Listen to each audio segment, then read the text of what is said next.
সব CCTV hack করে সেগুলোর কন্ট্রোল নিয়ে নেয়।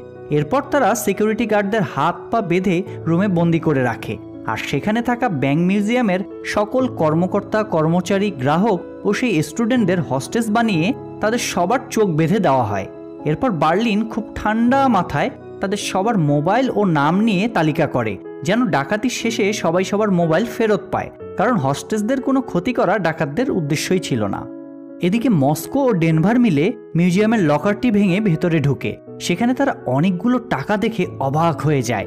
এগুলোর মধ্যে 2-3 মিলিয়ন টাকা তারা ব্যাগে ভরে নেয়, আর একটা সুইচে চাপ দিলে অ্যালার্ম বেজে ওঠে।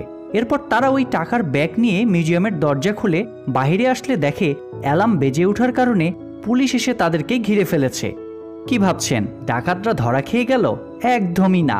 মূলত সবই ছিল প্রফেসরের প্ল্যান, আর রবারি মেম্বাররা সবাই তার প্ল্যান অনুসারেই অভিনয় করছিল। তাদের বলা হয়, তোমরা কোনো পুলিশকে শ্যুট করবা না, শুধু টাকার ব্যাগগুলো তাদের সামনে রেখে তাদের আশেপাশে গুলি ছুড়বে এবং এমন একটা অভিনয় করে ভেতরে আসবে যেন তারা বুঝতে পারে আমাদের প্ল্যান ফেল করেছে আর আমরা কোনো সাধারণ চোর। কিন্তু আসল প্ল্যান এরপরেই শুরু হবে। সবাই প্রফেসরের প্ল্যান মাফিকই কাজ করে, কিন্তু দুর্ভাগ্যবশত পুলিশের একটি গুলি রিওর মাথা ছুঁয়ে চলে যায় এবং সে বেহুশ হয়ে পড়ে। এটা দেখে টোকিও রাগ হয়ে পুলিশদের উপর গুলি করলে একজন পুলিশের গায়ে গুলি লাগে।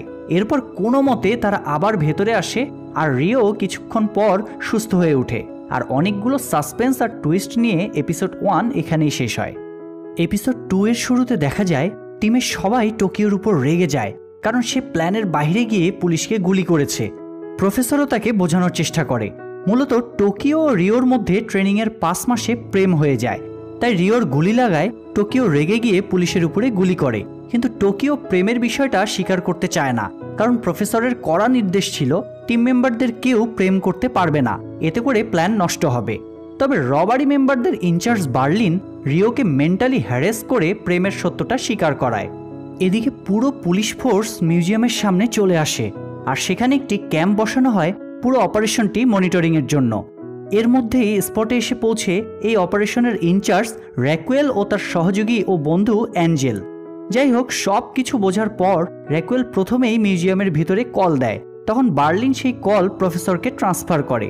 প্রফেসর মূলত মিউজিয়ামের কাছে একটি পুরনো বাসাতে বসে সবকিছু তদারকি করছিল, আর মিউজিয়ামের ভিতরে তার টিমের সাথে অ্যানালগ পদ্ধতিতে যোগাযোগ করছিল, যেন পুলিশ তাকে ট্র্যাক করতে না পারে। যাই হোক, প্রফেসর ভয়েস চেঞ্জার ব্যবহার করে বলে তাদের একটি হেলিকপ্টার দরকার, তারা ব্রাজিল যাবে। এটা মূলত প্রফেসরের একটি চাল ছিল। সে পুলিশকে এটা বোঝাতে চাচ্ছিল তারা খুব শান্ত স্বভাবের ছিল। তখন পুলিশ